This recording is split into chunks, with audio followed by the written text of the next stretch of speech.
जिस घटना के बहाने से ये चर्चा इस सदन में हो रही है, वो घटना वास्तव में उतनी बड़ी नहीं है। यदि देश के अंदर संविधान पूजा पद्धति के पालन की, उसके संबंध में प्रचार करने की छूट देता है और स्वेच्छा से कोई व्यक्ति किसी अन्य पूजा पद्धति धर्म के अंदर जाता है, तो इस घटना को इस देश को अत्यंत सावधानी से देखना चाहिए। उसके संबंध में इतना बड़ा हंगामा करने की जरूरत नहीं थी। लेकिन तो भी इस घटना के बहाने से चर्चा यहां पर हुई है, वो बहुत महत्वपूर्ण है। और मैं ये मानता हूं कि शायद एक दो घंटे की चर्चा में ये बात निकल करके नहीं आएगी कि वास्तव में देश की समस्या क्या है। यहां तथ्य तो बहुत, बातें तो बहुत अच्छी बोली जा रही हैं, बोली जानी चाहिए, परंतु जमीनी सच्चाई ये है, इन बातों को कहते हुए इस देश का विभाजन हुआ। इन बातों को कहते सुनते हुए कश्मीर के अंदर से एक धर्म विशेष के लोगों को पूरी तरीके से छोड़ने को मजबूर कर दिया गया। ये दो तथ्य ऐसे हैं जिन तथ्यों को ध्यान में रख करके हमें थोड़ा सा गंभीरता के साथ इस समस्या पर विचार करना चाहिए। अभी काफी देर से विभिन्न हमारे माननीय सदस्यों ने बातें अपनी रखी हैं। मैं एक बात मैं कहना चाहता हूं माननीय उपाध्यक्ष जी, इतिहास है, इतिहास को आप नजरअंदाज नहीं कर सकते, इतिहास की आप उपेक्षा नहीं कर सकते, इतिहास की आप अमर्यादा नहीं कर सकते। इतिहास को समझे बगैर हम समस्या का हल भी नहीं निकाल सकते। बताते आप तरह ध्यान सुनिए, सुन लीजिए, सुन लीजिए, सुन लीजिए, सुन लीजिए, सुन लीजिए, प्लीज प्लीज सुन लीजिए, मेहरबानी करके सुन लीजिए। मेरा जिस समय पश्चिमी सीमाओं पर इस्लाम के आक्रमण हुए, आप मुझे क्षमा कीजिएगा, गंभीर बहस के लिए थोड़ा सा अच्छे ढंग से सुनने का एक ताव भी होना चाहिए। जी जी, मैं बराबर सुन रहा था। जो आक्रमण हुए हिंदुस्तान के लिए वो कई प्रकार से पहला अनुभव था। हिंदुस्तान में हमेशा कोई भी आया हमारे यहां, कई दुनिया से प्रत्यक्ष होकर के, अपमानित होकर के लोग आए, हमने उनको कलेजे से लगाया। आज पारसी समाज, यदि मैं एक समाज का जिक्र करूं, उनके योगदान को मैं प्रणाम करता हूं, मैं सारा देश प्रणाम करता है। और आज उनकी संख्या बढ़े, उनकी संख्या कम होना हो, इसके लिए भी मैं समझता हूं कि कहीं न कहीं प्रयास हो रहे हैं। हम लोग तो कलेजे से लगाए।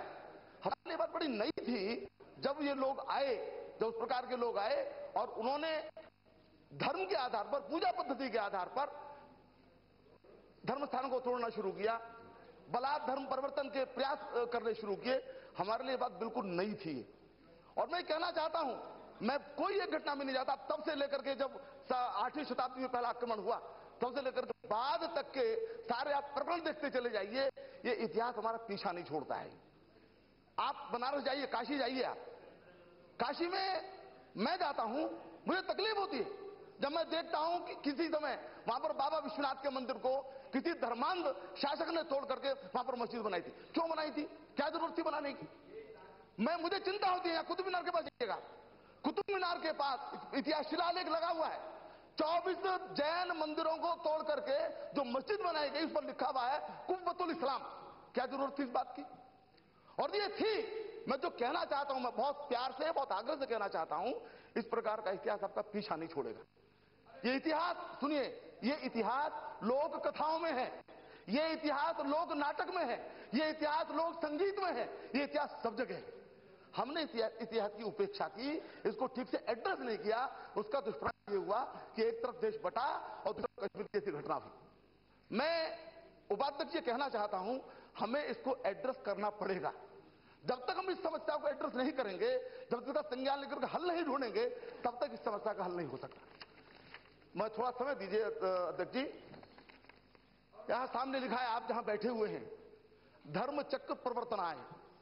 ये कौन सा धर्म चक्र है? ये कौन सा धर्म है? ये धर्म है सर्वे भवन्तु सुखिनः। हमारे कई मित्रों ने इसका उल्लेख किया है। ये धर्म है माता भूमि पुत्रोहम पृथिव्या। ये धर्म है कि सारा का सारा जो विश्व एक है। ये धर्म है सर्वे भवन्तु सुखिनः। और इस धर्म के आधार पर हम जिस चिंतन आगे बढ़ाते हैं, उस चिंतन के कारण इस देश के अंदर सेक्युलरिज्म है, उस चिंतन के कारण इसके अंदर धर्मनिरपेक्षता है। आप जरा मुझे बताएंगे, जरा सोचें, इस बात को जरा सदन गंभीरता से सोचें। आप इस विषय को समाप्त करना चाहते हैं क्या? आप इस विचारधारा को समाप्त करना चाहते हैं क्या? ये हमारे गर्व के लिए बात है। परंतु क्या हम छोटे छोटे वोट बैंक की राजनीति के चलते इस प्रकार के विवादों में उलझ जाएंगे? इस देश की जो मूल आत्मा है उसका तिरस्कार करना शुरू कर देंगे? इसकी मूल आत्मा ये है कि मेरा विचार भी अच्छा है और तुम्हारा विचार भी ठीक हो सकता है। ये इसकी मूल आत्मा है। ये हमने कहा है हमेशा ही। अभी मेरे मित्र मलाला का जिक्र कर रहे थे। मलाला किसके खिलाफ लड़ी थी? मलाला तालिबान के खिलाफ लड़ी थी। मैं पूछना चाहता हूं, हम तालिबान का अनुसरण करेंगे कि मलाला का अनुसरण करेंगे? हम इस देश के अंदर उन लोगों का अनुसरण करेंगे जो लोग सबको साथ लेकर के चलने की कोशिश करते हैं, या उनका अनुसरण करेंगे जो सांप्रदायिकता की बात करते हैं? काम केवल बोलने से बात नहीं बनेगी, काम की। मैं एक बात कहना चाहता हूं माननीय उपाध्यक्ष जी, प्लीज नॉट कमेंट। मैं एक बात जी, हमारे माननीय प्रधानमंत्री जी, हमारे माननीय प्रधानमंत्री जी कभी भी किसी समय भी उन्होंने 125 करोड़ लोगों से कम की बात नहीं की, कभी भी नहीं की। और मैं इस बात को कहना चाहता हूं, आखिर वो कौन प्रधानमंत्री थे, क्या उनकी निष्ठा थी, क्या उनकी समझदारी थी कि उन्होंने कहा कि देश के संसाधनों के ऊपर पहला अधिकार मुस्लिमों का है? उत्तर प्रदेश में क्या होता है?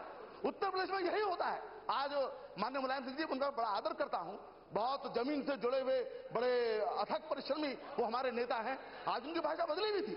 आज जब सवेरे वो चर्चा की डिमांड कर रहे थे तो उनकी भाषा दूसरी थी, आज उनकी भाषा बदली। उनकी बदली भाषा का मैं अभिनंदन करता हूं मैं।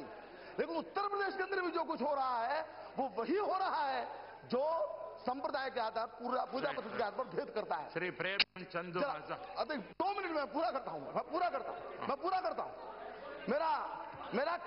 मेरा कहना यह है, जब जिन दिनों चुनाव प्रचार भी चल रहा था, मैं छोटा सा प्रकरण करके आगे बात को आगे बढ़ा दूंगा। मीडिया के लोग पूछते थे नरेंद्र भाई से, जो आज प्रधानमंत्री हैं हमारे, कि सबकी सुरक्षा का क्या होगा? बोले सबकी सुरक्षा होगी। बोले अल्पसंख्यकों की सुरक्षा का क्या होगा? तो वो कहते थे, उन्होंने कहा ये कि देश का एक व्यक्ति भी यदि दुखी है, यदि परेशान है, यदि आक्रमण के अंदर है, तो उसकी सुरक्षा हम करेंगे। यही स्पिरिट है, ये होना चाहिए। ये जो हमने हिंदू मुस्लिम में बांट रखा है उसके कारण दिक्कत हो रही है। आपका बराबर आग्रह हो रहा है। मैं कल एक शेर कह करके, हालांकि मुझे थोड़ा और बोलना मैं चाहता था, मैं कह देता हूं। गुलाम अली साहब ने बड़ी बढ़िया एक गजल गाई है, बड़ी प्रसिद्ध है। सूरज को लगे धब्बा कुदरत के करिश्मे है, बुत हमको कहे काफिर अल्लाह की मर्जी है। इन लोगों को, बंदों को अकल दे, मेरी यही प्रार्थना है। बहुत बहुत धन्यवाद।